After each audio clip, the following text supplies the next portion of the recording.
Vamos a 1 aos Tessalonicenses, capítulo 5, versículo 17.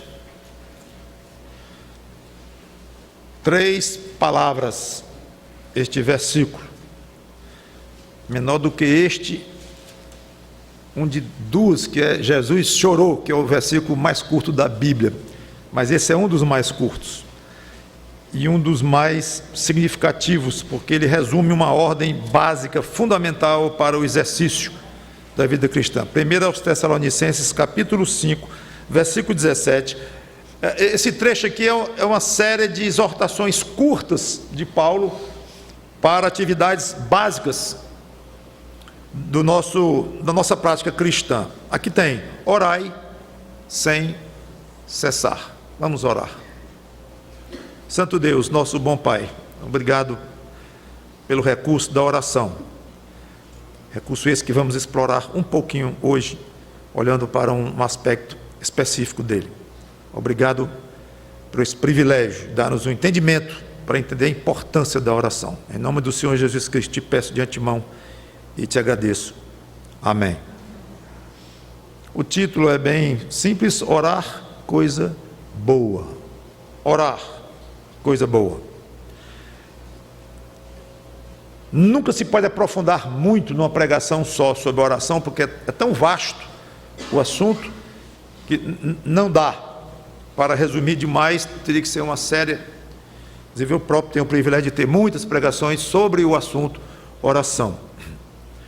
Esse versículo aqui, mostrando a importância da oração, não nos manda orar o tempo todo, não nos manda orar ininterruptamente, como se nós não tivéssemos mais tempo de estudar, de trabalhar, de cuidar da família, de dormir. Então tenho que orar o tempo todo, 24 horas por dia. Obviamente não é assim, mas mostrando que a oração é algo contínuo. A ideia é de continuidade. Oração é mais um estado do que realmente uma atividade direta. É uma atividade direta, claro. Agora eu vou orar. E nós então começamos aquele exercício naquele momento e terminamos em nome de Jesus Cristo, amém. E ali você pode ter encerrado sua oração e vai fazer alguma outra atividade. Porém, o seu espírito de oração não terminou com aquela oração específica que você fez ali e encerrou dizendo em nome de Jesus, amém. Mas é o que ele quer dizer. Mas eu não vou explorar mais do que isso do versículo, porque esta mensagem eu quero dar ela mais, é um tema do que mesmo uma exposição de uma passagem como essa daqui. Eu quis dar a base da necessidade da oração como uma coisa que deve permear a vida do crente de uma maneira contínua. Mas eu quero focalizar um aspecto em si. Se eu pedir a vocês motivos para nós darmos graças nas orações, certamente haveria uma abundância de sugestões. Escreva aí no papel dois ou três motivos para você dar graça. Pela minha saúde, pela minha vida, por isso, pelos meus pais e tal. Muitos motivos iriam aparecer sem dúvida, mas eu fico na dúvida se iria aparecer um motivo, e é esse o que eu quero explorar hoje. O motivo é dar graça ou agradecer pelo próprio privilégio da oração. Você agradece pela sua saúde, você agradece porque Deus abençoou isso, você agradece por uma coisa muito clara, ótimo, 1000 motivos, mas por esta razão específica: Senhor, pensando bem, obrigado por eu estar podendo fazer esse exercício chamado oração. Eu já tomo como certo esse exercício, já acho normal como respirar, eu orar a Ti, me acostumei a orar, e tudo isso é muito bom, claro, mas não devemos esquecer que para estarmos orando, isso já é um grande privilégio, que é o assunto que eu quero tratar hoje com vocês. Eu vou ver alguns benefícios desse privilégio de podermos ter a oportunidade de orar. Houve uma época, durante alguns anos da minha vida, que eu trabalhava com meu pai, ele até hoje, vendendo aviões.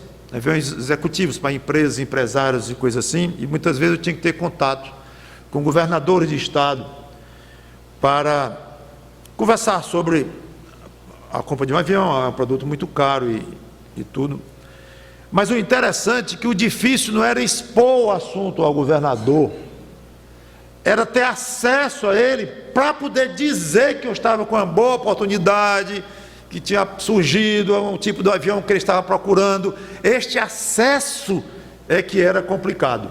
Se eu conseguisse chegar na frente dele, muito do problema já estaria resolvido. E eu me lembro várias vezes agradecendo a ele, independente, ou a eles, independente da compra sair ou não, e geralmente não saía, a maior parte não saía, é uma venda complicadíssima, mas obrigado pela oportunidade que o Senhor me deu de conversar, que eu conheço o tamanho das suas responsabilidades, das suas obrigações, da sua agenda e tal. Obrigado pela oportunidade de conversar. Às vezes a venda saía, às vezes não, mas independente disso, eu não sei se nós estamos nos lembrando do tamanho do privilégio que nós temos na oração, em ter a oportunidade de acesso ao próprio Deus do universo. Falar com o governador é a coisa mais difícil do mundo, mas falar com o Deus que manda no governador e que o destitui na hora que quiser e o colocou lá porque ele quis. Eu digo governador, pode ser qualquer outro tipo de autoridade, óbvio. Isso a gente raramente nós nos lembramos, mas eu quero explorar rapidamente com vocês 4 benefícios desse privilégio. Primeiro, saber que Deus nos ouve. Saber que Deus nos ouve. Ter certeza. Os médicos hoje cada vez mais se impressionam, e eles dizem, com a quantidade de pacientes que não têm doença alguma, doença física, fazem exames de todo jeito e não aparece nada, nenhum dado clínico, físico, para que ele possa tratar e passar medicamento e coisa assim. Não tem. É a cabeça, é angústia, é solidão, é necessidade de ser ouvido. O ser humano tem muita necessidade de ser ouvido. E curiosamente, à medida que a população do mundo cresce, essa oportunidade vai desaparecendo de ser ouvido. Cada vez as pessoas têm menos tempo para ouvir o outro, porque a concorrência fica maior, a vida fica mais corrida. Tenho notado com o tempo de pastoreio e a experiência de receber pessoas no meu gabinete, angustiadas e ansiosas e tudo mais, impressionante o resultado, o efeito, que muitas saem aliviadas, e muitas vezes sem eu ter dito quase nada, pouco, talvez algumas palavras aqui e ali, alguma orientação, mas é facilmente perceptível o olhar, o sorriso, o jeito da pessoa está muito mais leve, porque alguém o ouviu 1 hora, e contou os problemas, e chorou, e riu, e abriu o coração para alguém ouvir. Claro, quando ouve alguém que está ali para orientar biblicamente nos passos cristãos, tanto melhor, obviamente. Mas estou focalizando a necessidade de ouvir. E nós sabemos que na oração nós temos absoluta certeza que o Deus do universo está nos ouvindo. Mateus capítulo 6, versículo 6. Nós lemos assim, Mateus 6 e 6.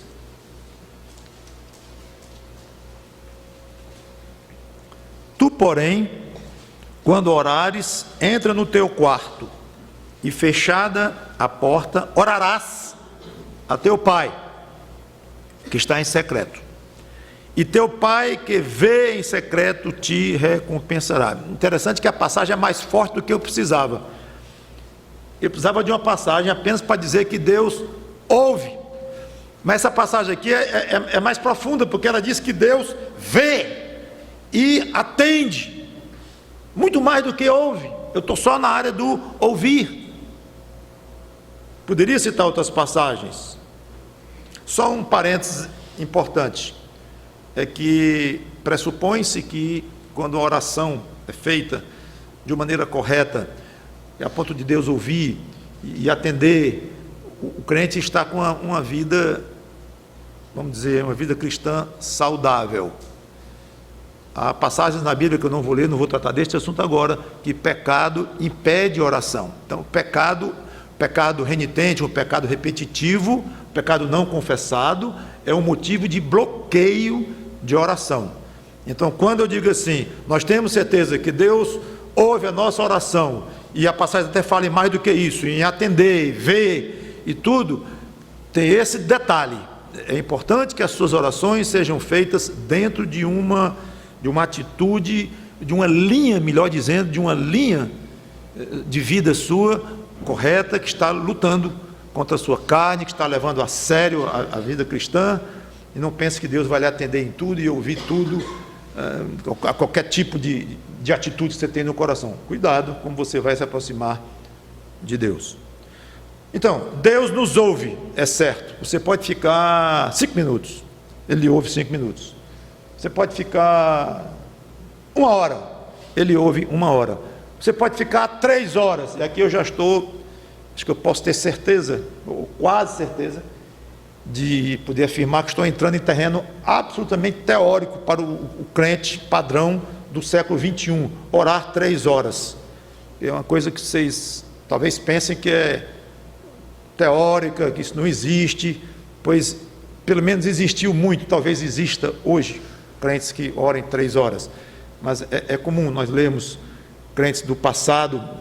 Agora você vai dizer, eles tinham mais tempo e tal, não sei, eu sei que saibam que houve muitos crentes que oravam 3 horas, oravam 2 horas, então não é uma coisa teórica, pode ser para nós hoje, nessa mediocridade de vida cristã que nós levamos hoje de uma maneira média, de uma maneira geral, em que o mundo nos afoga, em que a obtenção de emprego, de salário, de cursos, de títulos e tudo nos sufoca, e nós temos muito pouco para dedicar à oração. Mas saiba que há isto, orações longas, mas o que eu quero dizer é, seja orações longas ou curtas ou médias, Deus estará ouvindo. 3 horas seguidas, Deus estará ouvindo.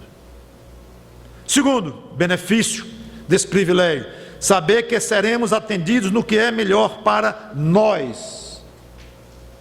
O Senhor Jesus Cristo já deu a entender isso quando eu li Mateus 6:6, mas eu quero ler agora Mateus 7:11, que diz, do 7 a 11, que o contexto fica bem melhor. Pedi e dar-se-vos-á, buscai e achareis, batei e abre-se-vos-á. Pois todo o que pede recebe, o que busca encontrará, e o que bate, abre-se-lhe-á. Ou qual dentre vós é o homem que, se porventura o filho lhe pedir pão, lhe dará pedra, ou se lhe pedir um peixe, lhe dará uma cobra? Ora, se vós sois maus, eu gosto disso, o Senhor Jesus olha para os olhos do discípulo dele e chama todo mundo de mau. O homem saber onde é que ele se encontra diante da santidade de Cristo. Se vós que sois maus, sabeis dar boas dádivas aos vossos filhos, quanto mais vosso Pai que está nos céus dará boas coisas aos que lhes pedirem. Ele vai atender no que é bom para nós, com certeza absoluta. Pastor, tire essa certeza absoluta aí, bote assim provavelmente, bota um talvez. Não coloco, eu vou dizer absoluto. Não é nem eu, o Senhor Jesus Cristo está afirmando. O segredo disto tudo é no que é melhor para nós. Esse é o segredo. Ele vai atender em tudo o que é melhor para nós. Você já notou que a sua oração é tão mal feita? E a minha, a nossa, muitas vezes, é que se Deus fosse atender o que você pede, muito provavelmente você nunca ia ter um prejuízo. Porque você sempre pede para fazer uma compra bem feita, para fazer um negócio bem feito, se for botar uma empresa, para a empresa crescer, para não ser enganado, não ser roubado, para ter lucro. Estou dizendo que é errado, estou dizendo que você só pede isso. Você nunca teria um acidente, já notou? Vou viajar, me protege dessa viagem, que eu chegue inteirinho. E que nem um gato atravesse a estrada para ser perfeita a minha viagem. Acidente zero na sua vida. Você nunca ficaria desempregado, já notou? Nunca. Sempre estaria arranjando emprego no primeiro dia. Me arranja um emprego, senhor, me arranja um emprego. E o emprego que eu quero é aquele. Aí você conseguiria aquele, aí depois de 3 meses você já estaria pedindo por um aumento. Não sei com que base, mas você já estaria pedindo por um aumento. Aí depois de 8 meses já estaria pedindo por uma promoção, quero ser promovido. Você nunca ia ser rebaixado, nunca ia ser demitido. E sabe de uma coisa? Você não queria morrer se Deus atendesse às suas orações de uma maneira absoluta. O que eu quero dizer com maneira absoluta? É não colocar conforme o que for melhor para mim. Ou seja, igual a, conforme a tua santa vontade. Se tirar esse detalhe, você nunca vai morrer, você vai ser imortal. Que eu vá para o médico e o exame não dê problema nenhum. Que a viagem, como já comentei, não dê acidente. Ora, meu irmão, você vai morrer quando? O colesterol esteja ok, a glicose esteja ok, eu consigo andar o tempo todo, e isso é tudo perfeito. Perfeito. Depois, eu vejo pessoas com 80 anos de idade orando do mesmo jeito, tudo de 20, 90 anos de idade, vai para o exame torcendo que não dê nada, e não dê problema nenhum, os exames todos perfeitos. Mas, meu irmão, você não quer morrer, não. Isso é um ângulo de ver as coisas. Não estou dizendo que todo crente tem que ser suicida, querendo se matar para morrer logo. Não, isso seria absolutamente anormal, doentio.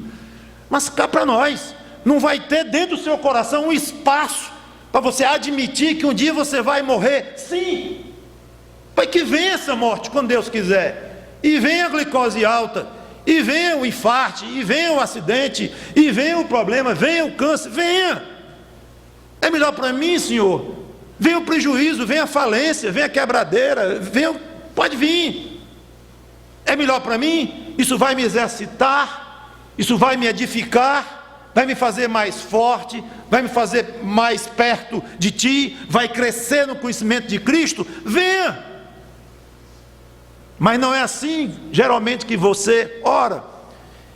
E talvez você peça de uma maneira muito forte: Senhor, por favor, que eu passe naquele exame, ou que naquele exame daquela prova, e que o meu exame de sangue dê normal, mas conforme a tua vontade. Já no fim você mal está pronunciando, doido para não dizer aquela frase, porque aquela frase pode abrir um espaço enorme, e abre, e é para abrir, e é o correto. Saiba, se você ainda não se convenceu que Deus responde todas as suas orações no que é melhor para você, você ainda não entendeu o que é orar. Leia mais, ore mais, leia na Bíblia sobre oração, compre livros de oração, existem bons, existem ruins, cuidado que vai selecionar, mas entre mais fundo na questão da oração, saiba como orar, saiba o que pedir. Eu tenho me assustado em ver alguns crentes maduros, crentes antigos, orando de uma maneira esquisita, orando de uma forma estranha. Eu digo, está errada esta oração, minha irmã, ou meu irmão, está errado. Resultado, frustração com Deus. Ora, uma oração tal que gera frustração com Deus, na essência, o que está errado? A oração. É porque eu orei isso e Deus fez assim, assim, assado, aí fica triste. Você orou errado. Se você orar de uma maneira correta, com a atitude correta, pode saber que Deus vai atender sempre no que é melhor para você. Terceiro, você pode ser útil aos outros na oração. Tiago 5,16, eu vou explorar um pouquinho esse texto hoje à noite, mas dentro de um outro assunto, um assunto mais prático de amar o próximo. À noite eu vou falar nisso, mas por enquanto só esse detalhe eu achei que encaixaria bem no que eu estou dizendo, é que devemos orar uns pelos outros para sermos curados. Não vou ler a passagem, mas aí diz lá na segunda parte do versículo, muito importante aquela afirmação: muito pode pela sua eficácia a súplica do justo, dentro de um contexto de orar pelo outro. Então você pode fazer um serviço fantástico fantástico ao outro, sem sair de casa. Senhor, muito obrigado pelo privilégio de poder interferir aqui na vida do meu irmão que está lá no Rio de Janeiro, lá em São Paulo, está em Tóquio, e eu estou aqui orando por ele, que ele está com problema, ou então está aqui, é o meu vizinho, não interessa a distância física, mas eu sei que estou fazendo algo que tem poder aos teus pés. Tem poder porque tu estás aberto para a minha oração. Em tudo que tu se envolve, tem poder envolvido. É por isso, a oração não tem poder em si. O poder da oração é que mexe num Deus poderoso. É isto. É a forma de dizer que a oração tem poder, é esta. É porque ela se dirige a um Deus super poderoso. Mas você ter certeza que pode ajudar sua mãe, seu pai, seu irmão, seu inimigo, no seu quarto, na sua rede, antes de dormir. Mas Senhor, que coisa! Eu estou prestando um serviço a Ele, talvez mais importante do que a ajuda financeira, que não sirva de desculpa, né? Para você deixar de prestar uma ajuda financeira, uma ajuda física, de levar no seu carro para algum lugar que o outro não pode ir, algum tipo de serviço realmente que custa alguma coisa, isso faz parte do amor cristão. Vou tocar à noite nesse ponto. Então, tirando a parte, a desculpa que você vai dar, que é bom que não dê, mas é bom lembrar que é mais um recurso que você tem de servir ao próximo, de ajudar o irmão, ou amigo, ou inimigo, repito, o recurso da oração. É um privilégio que Deus lhe dá. Oh, estou com tanta inveja. O que foi? O irmão estava em dificuldade, aí chegou lá o rico da igreja, puxou uma nota de R$100 e deu para o irmão lá, e eu não posso dar 5, porque eu estou sem condições. Tudo bem, dê 3 ou 2, é o que você pode, mas independente do assunto financeiro, ore por ele. Ah, minha oração... Bom mesmo é o pastor orar, porque pastor quando ora, aí o céu treme. Invenção. Fica irritado com essa história de que a oração do pastor tem mais valor do que a oração de outro crente. Que história é essa? Então o sangue de Cristo limpou o pastor melhor do que limpou qualquer crente que se entregou ao Senhor Jesus Cristo? Que papo! Isso é bom para idolatrar pastor e o pastor se sentir importante e usar uma autoridade imprópria. Não. A sua oração tem eficácia, ou você não crê nas Escrituras. Muito pode, pela sua eficácia, a culpa do justo. Ou você não é justo, ou você não é justificado pela fé em Cristo, ou seja, você não é salvo. Aí é outra história. Aí a sua oração realmente, aí está ruim. Não tem eficácia, não tem poder diante de Deus. Na oração de um não crente, é bom que se faça, é bom que o não crente faça orações, chega diante de Deus. Cornélio teve as suas orações, as suas esmolas diante de Deus, bem recebidas diante de Deus. Deus mandou chamar Pedro na casa dele para pregar para ele salvação, e depois ele se converteu e tudo. Então é bom que até o não crente, que não conheça Cristo no coração, ore. Sim, mas é outro assunto. Não é a oração de alguém que vai tocar o coração de Deus no sentido de poder, como o Tiago diz, a súplica do justo.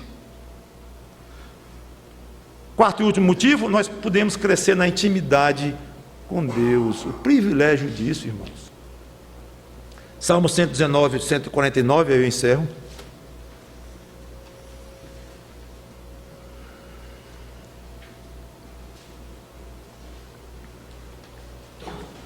Salmo 119, versículo 149.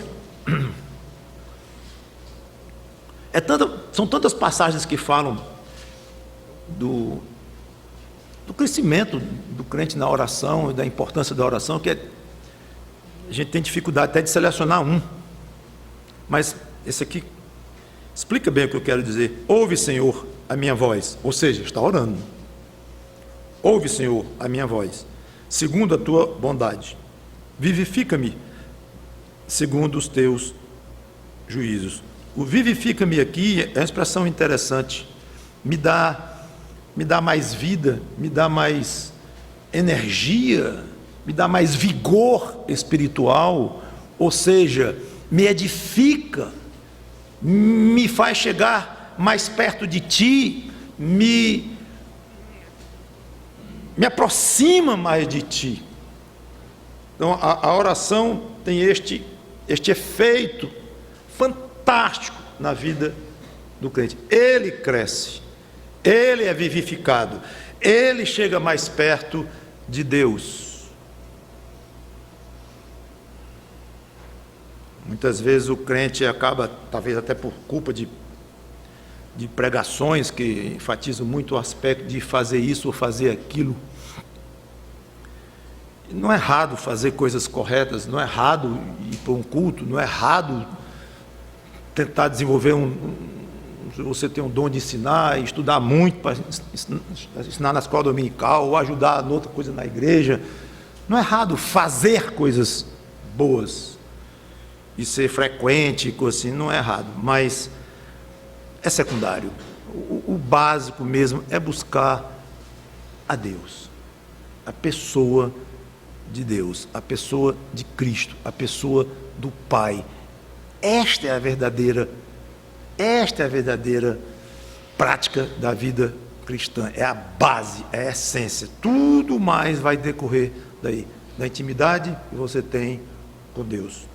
E uma das áreas mais importantes para você adquirir esta intimidade é o exercício da oração, o privilégio da oração. Que Deus nos abençoe para termos mais sabedoria, a ponto de valorizar mais esse privilégio e saber se nós estamos de fato utilizando abundantemente esse privilégio nas nossas vidas. Vamos orar. Obrigado, Senhor Deus, pelo privilégio da oração, que sejamos muito mais praticantes disso, muito mais, em nome do Senhor Jesus Cristo. Amém.